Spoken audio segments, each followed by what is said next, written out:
We are grateful to our sponsors, Kelly Stafford with Stafford Tree Service, and also Black Kow Cow Manure.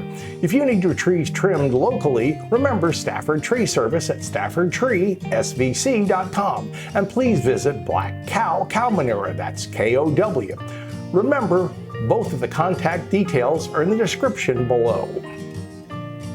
If you're in Tampa Bay and you've got a large tree that may have a problem with it, maybe it's hanging over your house and you've been quoted thousands of dollars to have that tree removed, maybe you need that done, but maybe you don't.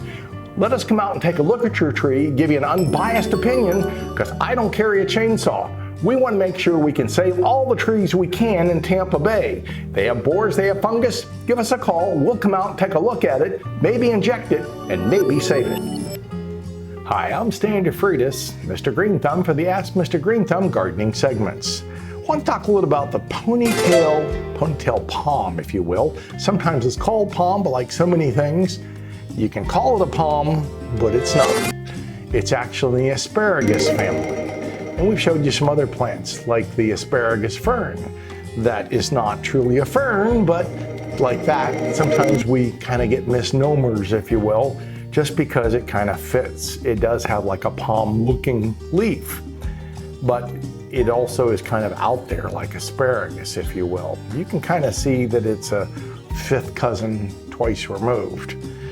Now, this plant has this kind of big, large, bulbous growth at the base. Some people will call it an elephant plant because it has like a very dark-looking and sometimes cracked bark. Some varieties of this will get to be 5 or 6 feet tall, but many people like to keep this as an office plant or a bedroom plant or a living room plant. You gotta have it pretty much near bright light though.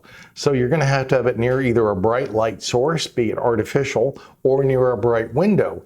Or you can have it outside. Outside, it'll take near full sun to partial shade. It does fine in partial shade.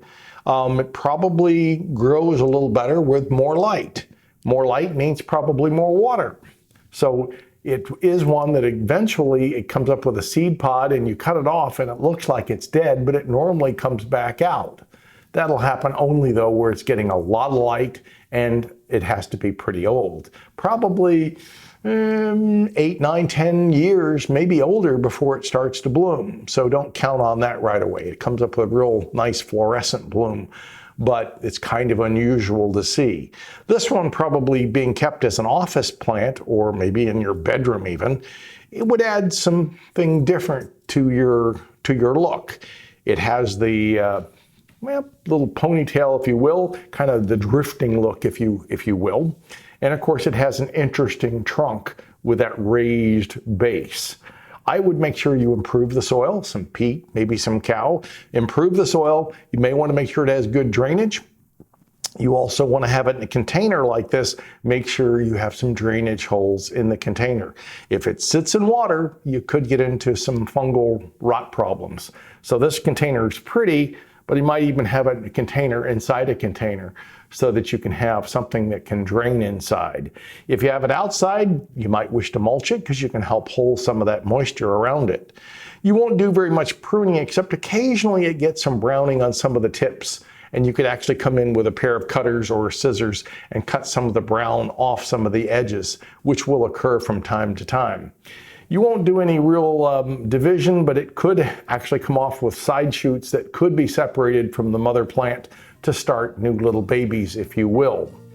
It's not real cold hardy. I would say below freezing, you need to probably protect it.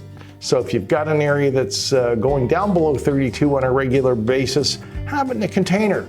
You know, if you're in Florida, you probably can bring it in for those 5 or 6 days that we go down below freezing. Most of the rest of the year, well, we're usually above it.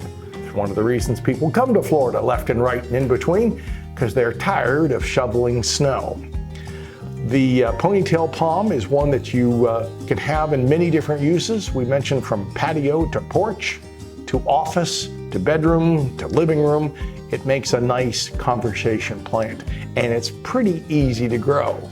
So if you're one that's starting off with something that you don't want to have to fuss with much, it might be one that you want to put on your list for something that's kind of exotic looking, but also easy to care for.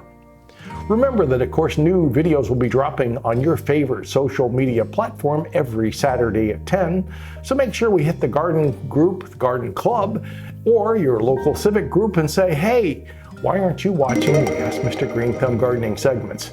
Hit the little button for subscription right there, and you'll be part of our group. And once again, we thank you for watching.